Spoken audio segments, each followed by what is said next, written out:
নামে টাকা আদায়ের ধান্দার থাকে।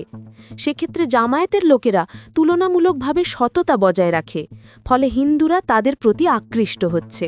শুধু হিন্দু নয়, গ্রামের মাতব্বররাও যারা বিএনপি বা লীগের রাজনীতির সাথে জড়িত, তারাও পারিবারিক ঝামেলা না মিটিয়ে মামলা সালিশের নামে দুপক্ষের কাছ থেকেই টাকা আদায় করে, যা এখন একটা কালচারে পরিণত হয়েছে।